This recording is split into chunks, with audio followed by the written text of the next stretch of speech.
Namaskar, I welcome you in my first vlog. In this I am going to explain you about ragas in Indian classical music. हमारे यहाँ भारतीय शास्त्रीय संगीत में बहुत सारे राग्स हैं और अलग अलग घरानों में अलग अलग लोग अलग अलग कलाकार उनको अपने अंदाज से बजाते हैं, लेकिन जो कुछ खास बातें एक राग के बारे में होती वो मैं आप आज को बताऊंगा। सबसे पहले मैं आपको कल्याण थाट के रागों के बारे में बताऊंगा, जिसमें एक राग प्रमुख है जिसका नाम है राग यमन। राग यमन की सबसे पहले राग की जब बात आती है तो उसमें लगने वाले स्वर जो हैं वो आपको मैं बताऊंगा। 7 स्वर लगते हैं, इसलिए इस राग को संपूर्ण राग बोलते हैं। और हर राग में कुछ मुख्य स्वर होते हैं, जैसे कि इस राग के मुख्य स्वर हैं गा और नी, जिसको कि वादी संवादी बोलते हैं। और एक प्रमुख बात होती है राग के अंदर कि उस राग का चलन का मतलब होता है कि स्वरों की चाल कैसी हो, जिससे वो राग उभर कर दर्शकों को सुनाई दे और राग की जो प्योरिटी है, राग की शुद्धता है, वो सामने रहे। आप उस राग में कुछ भी बजाएं। जनरली हर राग में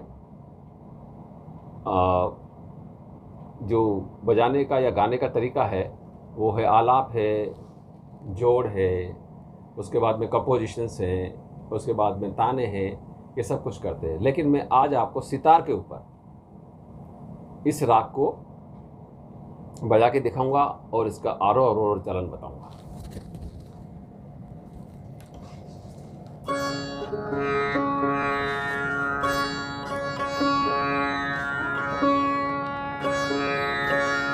आरोह अवरोह राग यमन।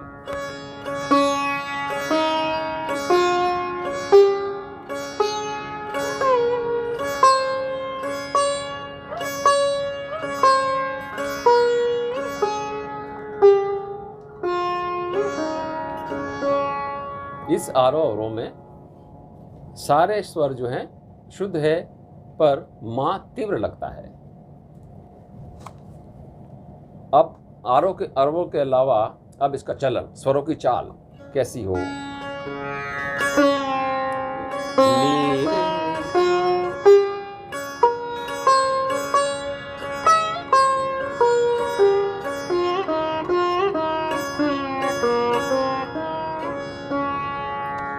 तो अधिकतर मोस्टली आरोह में हम लोग सा और पा को अवॉइड कर देते हैं और अवरोह में लगाते हैं।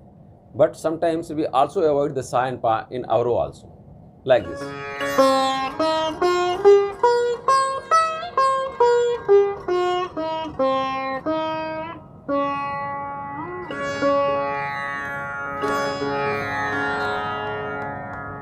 तो जो भी लोग हैं जो इस राग को सीखना चाहते हैं या जो नए हैं जिन्होंने कभी ये राग नहीं सीखा है, वो सबसे पहले इसके आरोह अवरोह पर ध्यान दें, ताकि उनको ये पता चले कि इसमें कौन कौन से स्वर लगते हैं। उसके बाद में उसको चलन और फिर इसमें विभिन्न अलंकार आप प्रैक्टिस करें, बजाएं, ताकि आपका हाथ चले। या अगर आप सिंगर हैं, आप गायक हैं, तो आप गले से अपने अलंकारों का प्रैक्टिस करें। जैसे कि बहुत सिंपल कई अलंकार है, पर सितार के लिए कुछ स्पेशल एक्सरसाइज वगैरह होती हैं, तो चलन के हिसाब की भी एक्सरसाइज हैं और सीधे आरोह अवरोह के हिसाब से भी एक्सरसाइज हैं। बहुत सारी एक्सरसाइज हैं, तो वो जो है मैं आपको जैसे कि एक्सरसाइज आपको बजा के दिखाता हूँ। जैसे कि बहुत सिंपल, सभी को मालूम है, जैसे कि सारे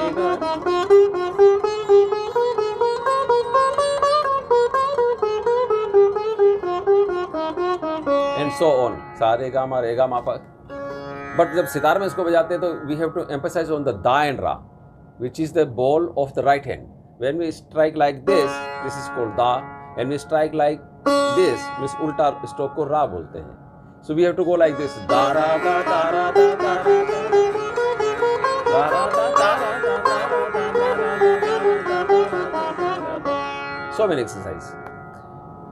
एक चीज होती है संगीत के अंदर जिसको कि हम मूर्छना बोलते हैं। मूर्छना मतलब जो आपका स्केल है वो मेनली 3 तरह के स्केल माने गए हैं ना, जिसको सप्तक बोलते हैं, मध्य सप्तक, मंद्र सप्तक और तार सप्तक। तो जब हम किसी भी अलंकार को या एक्सरसाइज को तीनों सप्तक में बजाते हैं तो उसको मूर्छना बोलते हैं। तो सितार में जैसे मैं आपको मूर्छना बजा के दिखाता हूँ आरोह अवरोह के हिसाब से।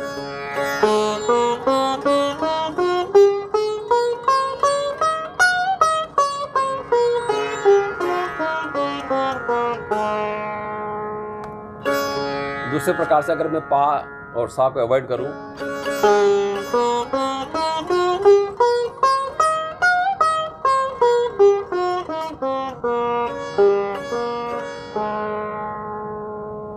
तो हमारे यहाँ पे बहुत सारे अलंकार हैं, बहुत सारे एक्सरसाइजेज हैं। तो जैसे जैसे आप संगीत के अंदर आगे बढ़ेंगे वैसे वैसे आपको कई प्रकार के अलंकार आप सीख सकते हैं, आपको सिखाया जा सकता है। और उन अलंकारों को आप अभ्यास करेंगे तो आपका गला तैयार होगा, आपका हाथ तैयार होगा। हर राग के अंदर कई किस्म की कंपोजिशन हम लोग बजाते हैं और गाते हैं।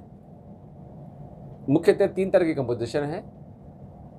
The first one is slow composition, जिसको कि विलंबित बोलते हैं, और सेकेंडली मध्य लय, मिडल लय, and the third one is fast, यानी कि द्रुत कंपोजिशन। लेकिन सितार के अंदर जो है, जिस स्टाइल का सितार मैं बजाता हूँ उसमें इसको गत बोलते हैं, विलंबित गत, द्रुत गत या मध्य लय की गत। तो मैं आपको एक गत बजा के बताऊंगा और हर कंपोजिशन जो है वो किसी न किसी ताल में बद्ध होती है।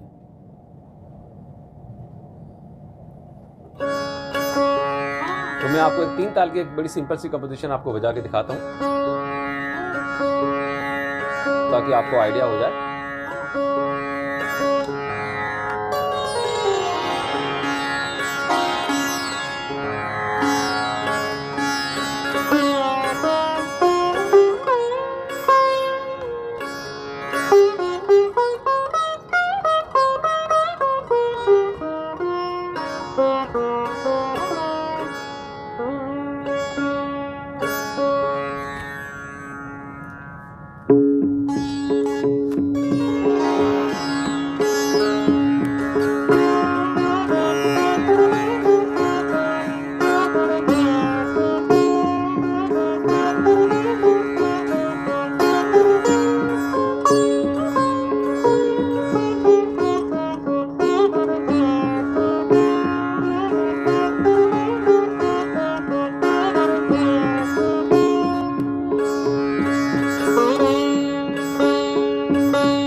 बजाते हैं कंपोजिशन को और धीरे धीरे ले बढ़ाते हुए इसको द्रुत या अति द्रुत की तरफ ले जाते हैं।